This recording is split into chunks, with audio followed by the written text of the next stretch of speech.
folks, Jeff Shaw with J.ShawHC Heating and Cooling here. If you live in the Midwest, you're used to our cold, blustery winters. You've probably got one of these sitting in your basement. You may have electric heat, you could have boiler heat. But today we're going to talk about these furnaces and why you should have them serviced on a regular basis. So stay tuned.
Joining me today is Santos. You won't see him in the field, definitely behind the scenes here at J.ShawHC Heating and Cooling, but he's a key member of the team. Santos, what do you got for me? Thank you, Jeff, for the introduction. For everyone that is watching today and who has been participating in our social media, specifically this last week in regards to our Facebook poll that we had regarding how often we should service and have our furnace inspected, today we're diving into that with the expert here. So, Jeff, tell us, how often should we have our furnaces serviced, inspected? Is it once a year, twice a year, quarterly? What does that look like for us? Solid question, Santos. Honestly, at the beginning of heating season, fall, typically when we're bringing in the furnaces, starting to warm up a little bit, you should definitely have a service technician out to look at your furnace. We're looking for key safety things: igniters, gas valves, inducer motors, fan motors, air filters, humidifiers, all things that are really important and key pieces of the equation, if you may.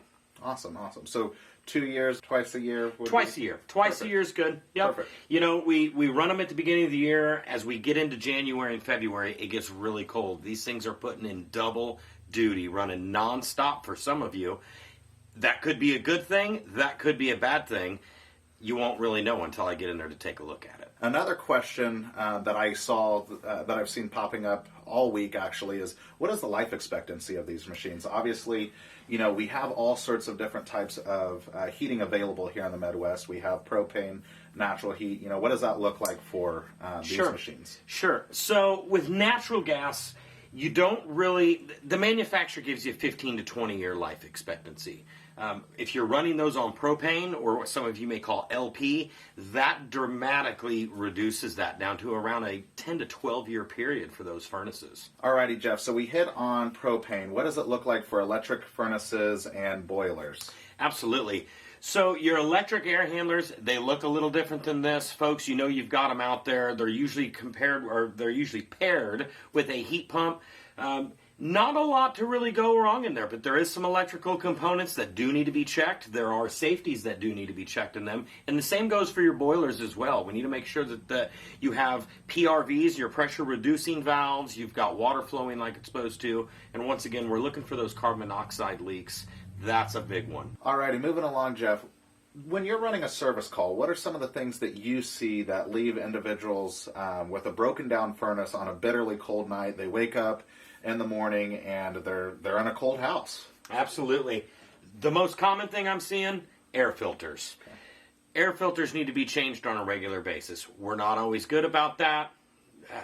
We're not always good about a lot of things.